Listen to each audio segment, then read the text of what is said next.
Okay, ഈ താടിയുള്ള ബോയ്സിനാണ് ഇഷ്ടം, അതോ താടി ഇല്ലാത്ത ബോയ്സിനാണോ? ആയിക്കോട്ടെ, ഇന്ന് നമുക്ക് ഇവിടെ തന്നെ കൂടാ. താടിയുള്ള ബോയ്സ്. താടിയുള്ളത്. താടി ഇല്ലാത്ത ബോയ്സ് എന്നൊക്കെ ഇപ്പോഴത്തെ ഭാഷ പറയത്തില്ല, കൊറിയൻ ബോയ്സ് എന്നൊക്കെ ഒരുമാതിരി പാൽക്കുപ്പികളെ പോലെ കാണാൻ തന്നെ ഒരു ഭംഗി. ഈ താടിയുള്ള ബോയ്സിനൊക്കെ കാണുമ്പോ കണ്ടിട്ടില്ല എന്നാ ഭംഗിയാ. താടിയുള്ള ബോയ്സ് ഒക്കെ ഷർട്ടൊക്കെ ഇട്ട് ചന്ദനക്കുറിയൊക്കെ ഇട്ട് അമ്പലത്തിൽ നിന്നൊക്കെ ഇറങ്ങി വരുന്ന കാണാൻ തന്നെ എന്താ ലുക്ക്. പിന്നെ പൊളിയല്ലയോ. താടി മീശ ഇല്ലാത്ത ആളുകൾ ഒരുമാതിരി കൊച്ചു പിള്ളേർ ഇറങ്ങി വരുന്ന ഒരു ഫീൽ അല്ലേ നമുക്ക് വരുന്നത്. ദാമ്പത്യ ജീവിതത്തിൽ വളരെ അത്യാവശ്യമാണ് താടിയുള്ളത്.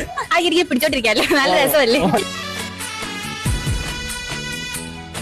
താടിയുള്ള ബോയ്സിനെ കാണുമ്പോ അറിഞ്ഞൂടെ ഒരു ആണത്തുണ്ട്. നട്ടലുള്ളവന്മാർക്കായി താടിയുള്ളത്. ഇല്ലെങ്കിൽ ഒരുമാതിരി പാൽക്കുപ്പികളെ പോലെ തന്നെ ഒരു നട്ടലും ഇല്ല, ചുമ്മാ താടിയും വളർത്തത്തില്ല, മീശയും വളർത്തത്തില്ല, എല്ലാം ഇങ്ങനെ ക്ലീൻ ചെയ്ത് ചെയ്തോണ്ട് ഇങ്ങനെ നടക്കും. നട്ടലുള്ളവന്മാർക്കായി താടിയുള്ളത്. പോയിട്ട് വരാം.